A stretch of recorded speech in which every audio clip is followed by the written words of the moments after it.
Hello guys, welcome to my channel. My name is Testimony. I am a digital artist, and as of today I think I have every right to call myself a comic book artist. So today I will be teaching you, or I'll be giving you tips on how to make your first comic book or manga series or comic book series for beginners, because I also take myself as a beginner. So I'm going to be giving you tips because recently I decided to task myself with making my own comic book series Carnage. Although I haven't posted it yet, but I have started the first chapter and it's going well. So I'm going to be giving you tips, or I'm going to be giving you guidelines or about what I've seen while, or things I've experienced while making my comic book. So I hope this advice will help you guys through your comic book making process. I hope it makes it easier for you guys, but no amount of tutorials will help you. The truth is that you just have to put work into it. You have to practice and go through the process to help you get better at the process. Anyways, without further ado, let me give you the first tip, or let me just start the video already. The first tip I'd give you for today is don't expect too much from yourself on your first try. Trust me, when I first started the comic, I was expecting it to be one easy task, just to draw. In fact, to be honest, I never even had a story in my head. I just decided to start. Well, this will work for some, and this might also not work for some, because it works for me in a way and it also didn't work for me in a way. Because when I started without an idea, I was able to come up with ideas as I continued, and it's these ideas that I came up with that I was able to use to redo the comic. Because as I said, you are not supposed to expect to get it at the get-go. I've finished the first chapter. In the beginning I had already finished the first chapter, but I gave it to some friends to check it out and give me their thoughts on the comic book, and their responses wasn't just nice at all. Like, they said the story had a lot of plot holes they didn't understand, and some drawings were not also giving were not self-explanatory. It was confusing, so I had to redo the chapter 1, and wow, it's been hard. It's been hard. So currently I'm just in page 9 of chapter 1, and so far it's going well. I will show you guys an image of my previous pages, how they looked versus now. The second tip I'd be giving you is learn all you need to on paneling, background, and 3D shading. These are very important when it comes to making comic books. I can't stress this enough, especially 3D shading and backgrounds. They are very important.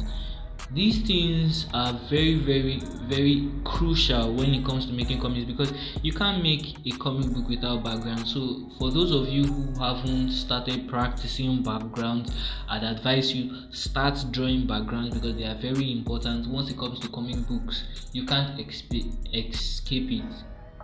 If you are drawing 3 pages, I can assure you that out of those 3 pages, 2 of those pages must have a background.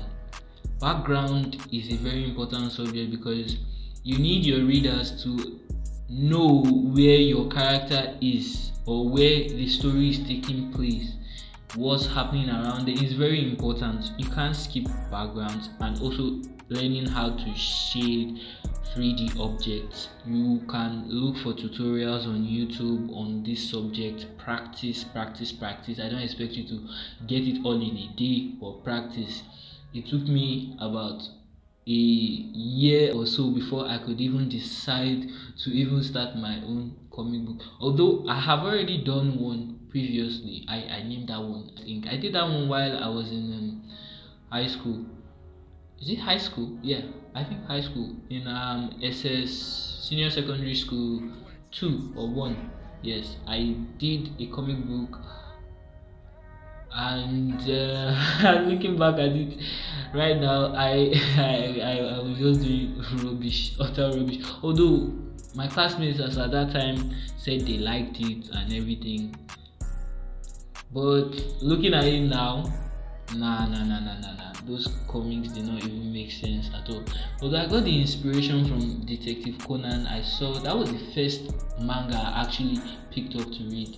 Oh no, I didn't actually read it technically, because it was in Japanese, so I couldn't read it. But I was just flipping through the pages, and that was the time I knew that yes, I love mangas and I must make my own. Although I still have dreams, I have dreams of making my own anime too. But as at now, I want to start with manga making. Well, I'm already leaving the topic. Let's go back to what we were talking about before I started pouring out my life stories here. Tip 3. Backgrounds are inevitable. Like I said before, it's also relating to tip 2. Backgrounds are very important. You cannot escape making backgrounds. So practice backgrounds, research backgrounds, look for YouTube tutorials, make background. Although they are not YouTube tutorials that teach how to make backgrounds, but at least I know they will give you some advices on how to, because I'm not really going too much into these subjects like shading, backgrounds making, and paneling in this video. So I'm just going to be brushing on a few things, so I'm not giving a tutorial. If you guys want a tutorial, tell me in the comment section, let me know. I'll be sure to bring out a video on 3D shading, 3D objects, drawing backgrounds, and paneling. Although I'm not perfectly good at backgrounds, but at least in a way I am good in my own little way. Okay, tip 4 is make sure you have a solid story. Yes, story making really big, and it really caused a lot of problems for me, because I didn't go into or have a story ready when I decided to start making my own comic. It is very important that you make your own story. At least you must have written down a chapter before you decide that you want to start making your own comic book.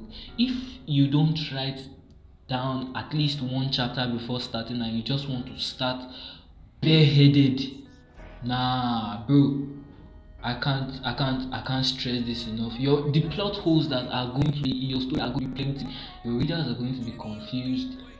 You need to have figured out the world your character is living in, what type of it is, what's going on in that world, before you even think of making any manga or making comic. It's important. Make sure it is very important.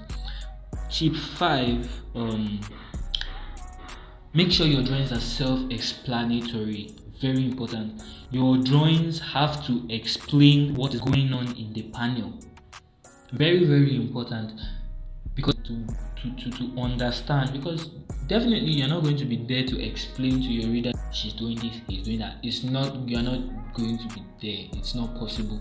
So you are passing your message across to your audience. It's very important. Don't cause confusion, because if that's how every mangaka or every comic book artist do their own stories, I'm telling you, you will definitely hate comics, you hate manga. So sorry guys, my phone started malfunctioning for some reasons, so I had to cut out the last few parts because I don't know, it was glitching for some reason, I don't know. So I'm just going to continue from where I stopped. I stopped at, I think, tip 7. Yeah, I think tip 7. So tip 7 is make sure your storyboards are as detailed as possible. It helps to make your work faster. It's like a shortcut, because sometimes you can even ink over your storyboard. So making your storyboard detailed is a very important one. I think for me, I make sure I add everything I need to in my storyboards. Then before I decide to ink or do any other thing, I make sure my storyboards are very detailed enough, so that sometimes when I'm even feeling lazy, I can just decide to ink over them. Tip 7 is make sure you include the space for your speech bubbles in your storyboard. Very, very important. I can't stress this enough, because it gets very, very frustrating when you finish drawing and you discover that you didn't include the space for your speech bubbles. So what do? You now have to start drawing again, or you have to start shrinking something or squeezing something where it's not supposed to, and that just starts to disorganize your page. So it's very important that you add your speech bubbles in your storyboard. When you add it in your storyboard, it prevents any further mistakes in the future. So that is another tip. Tip number 9. Yes, study your favorite manga. Yes, study, not copy. Very, very, they are two different things. If you start copying your favorite manga, if you start copying them page by page, I can promise you it will reduce your creativity. Study how your favorite mangaka or your favorite manga, how the artist uses lines, how they add their blacks, how they add their solid blacks, how they use panels, how they study whatever you think is important from your favorite manga and incorporate it into yours. I didn't say copy, you add it to your own already existing style, because everybody have their own preferences. You will not add it to yours, and it will create a totally new style of manga. Well, that's how I see it. It's very important that you study. So whenever you are reading a comic book or a manga, make sure you're not just reading, you're looking at how the artist uses speech bubbles, because there are different ways, different types of speech bubbles, different ways to use panels, different ways to add shadow. So sometimes, if I notice, like in the manga, they don't they use lines for most of the shadings. If you check it out, there are a lot of lines. The artists use a lot of lines. If at all the artist is even going to add solid blacks, they will add less of solid blacks and more lines. Go check it out. More lines is what they use in Sakamoto days. The artists use lines. I'm not even sure if the artists use any solid black. The artists use purely um, lines. Then in Kaiju number 8 uses more of screen tones and digital shading.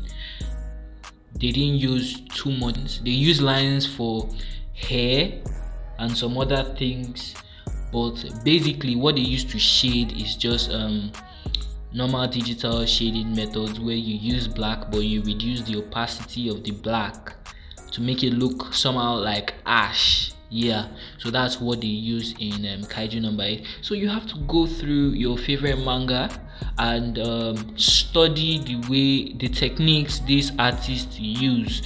Once you study them and you are using them, you find out that your manga or your comic book or the comic book that you're making starts to look alive, starts to look nice. I don't know what that word to use, but starts to look quite similar to manga, a real mangakas or a real manga series. Tip number 10 is it's more of an advice than a tip. So tip 10 is, or it's not a tip, it's an advice. Making manga isn't as easy as it sounds. Yeah, it's not as easy as it sounds. I know you can just wake up one morning and be like, I want to make manga, I want to make a comic book. It doesn't work that way. It takes hours and hours of practice and motionlessness. Like literally you just sit down and the only part of your body that is moving are your hands.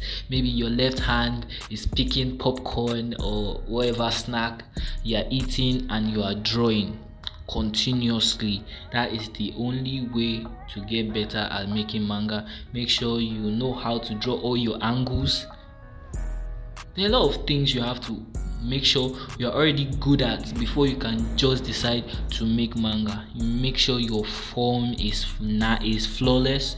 Make sure you have proper understanding of 3D shapes. I can't stress it enough. And just try your best. Try your best. As time passes, you start to notice that your comic book or your manga is starting to look alive, starting to look like an actual comic book. Then be patient with yourself. You can't be hard on yourself because you're not getting it from the beginning. You cannot just decide, you can't just become good at making manga in a day. If you can become good at making manga in a day, then damn, you're a genius. It's not possible. I don't think it's possible. Except I don't even one of my favorite mangakas, Yusuke Murata and Kim Jong Ji. I don't think, is it G or Yi? Kim Jong Ji or Yi Sha. I don't think they were born as good as they are at drawing. I don't think they were born like that. It took years of practice. I mean, look at Yusuke Murata. That guy is over 40 years or so. Between 40s, is 40s, yeah. And Kim Jong Ji, maybe he's 50 or something. I don't know, but I know he's dead right now. But what I'm trying to say is, you can't expect you as a teenager, maybe you are 15, 16, 17, 18, 19. You can't expect your art to be as good as Yusuke Murata that is 40. My guy has literally been doing art for over 30 years. He has been drawing for over 30 years. So you that you are just probably barely 20 or around your 20s can't expect to be as great as people that have lived for decades. They've been drawing for decades. So take it easy on yourself. So that will be all for today, guys. The channel is very new, so please don't just watch, please subscribe, like and comment. it will encourage me to do tutorials and other videos in the future. So please like, subscribe, and comment. And if there's any topic you'd like me to touch on or to make a tutorial about, leave it in the comment section. And I already made a tutorial, an actual tutorial on anatomy, so please be sure to go and check that out. And you guys should let me know, would you like me to continue making videos such as these, or I should just continue pasting shorts? Because I have about five or more shorts that I've already posted. So you guys should take a look at those videos, like, comment, and subscribe. And I'll see you in the next video. Thank you guys. Bye. So, what'd you guys think? Not the worst thing in the world, right? Oh, ha ha.